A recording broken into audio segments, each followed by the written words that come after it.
Hello everybody and welcome back to another episode of the Points of Articulation. My name's Dave and today I'm looking at the Hot Wheels Star Wars First Order Star Destroyer. Now this was first seen in Episode 7 The Force Awakens, and it is the Resurgence class. And I guess you could say it is the Finalizer, which is Kylo Ren's command ship.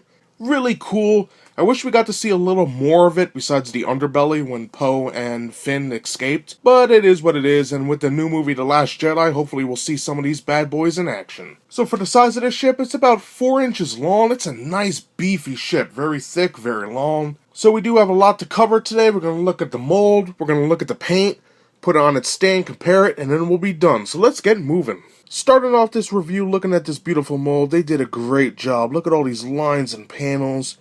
And I must say, I do like this Star Destroyer design. Now, yes, I like symmetry with my Star Destroyers, but you know what? It works for this. Like, yes, it's a little off on the top, but damn, that looks beefy. I love the design.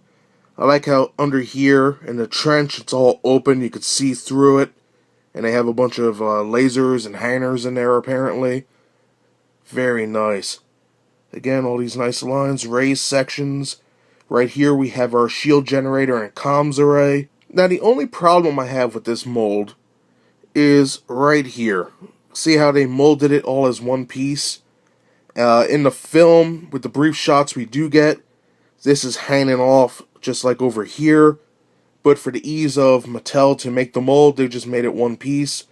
I've seen this before. It isn't the first time, and you know what? I get it. It does cost money to make these things, so I guess you gotta do what you gotta do.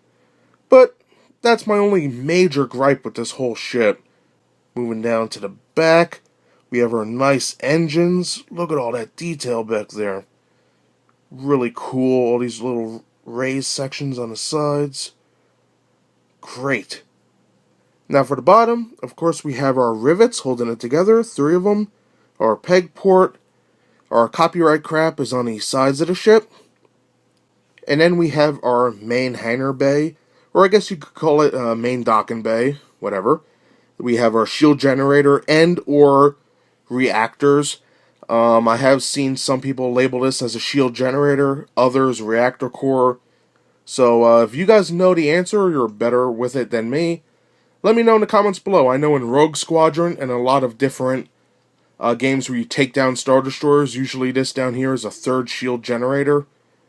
But it could be a reactor, I could see that. Totally can be.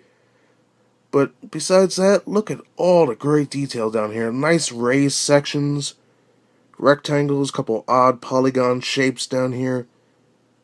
Fantastic. So that pretty much does it for the detail. Really cool looking ship. So now let's talk about the paint. Now for the paint, this Star Destroyer only has 2 colors, a nice light gray, which we could see at the top here, the bottom, the sides, and also the back. And on the back we have our second color, which is this nice blue for the engines. Now in my opinion, if this ship had a black wash, it would look so much better. All these little lines and details would pop extremely well. And it would look a lot better. Like, we have a lot of detail on the bottom and in the engine section. I don't know, I think it's a missed opportunity there. But decent paint nonetheless.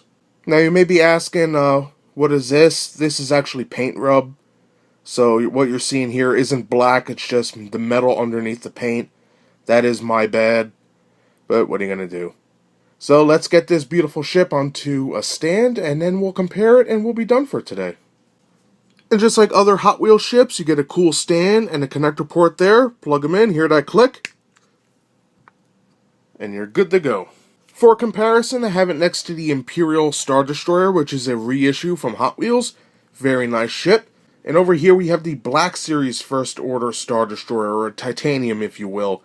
Very nice ship. Smaller than this one. I do have my problems with this, but they're all great ships nonetheless. And that does it for my review today of the Hot Wheels Star Wars First Order Star Destroyer. Now this vessel is very cool, has great detail. The only thing it may be lacking is a little black wash, but you know what, that's nitpicking. I think it is a great model. Is it perfect? Absolutely not, but you want to know what? It's a great addition to the collection, and it looks really cool. Now if you're looking to buy this ship, You could get it for $3.99 or $4.99 at Walmart or Toys R Us. Amazon has them. I guess you could get them off eBay. Well, you could get anything off eBay. Or other third-party sellers. The choice is yours. Just look around, pick it up cheap. Now, I wish that we had a better schematic system for this ship. I have the DK book for The Force Awakens, and it doesn't tell me anything more than what I already know. I wish I had a great book, like blueprints almost, where it told me where the rocket pods, ion cannons, turbo lasers, tractor beam emitters, all that fun stuff, maybe extra hangers. But, basically what I told you guys is everything everybody knows. I hope we get to see this ship big time in The Last Jedi. Maybe see where all the lasers come out. That would be cool to have a little battle. But, yeah, that's all I have to say. On the whole, it is a nice ship. I recommend it for anybody who's a fan of the Empire or First Order. And I think it would look nice on your shelf or desk or wherever it is you display it. So thank you very much for watching. I hope you enjoyed my review. If you did, hit that like button. And if you would like to see new reviews every Thursday, subscribe. So thanks again for watching, everybody, and I'll see you next time. Bye, everybody.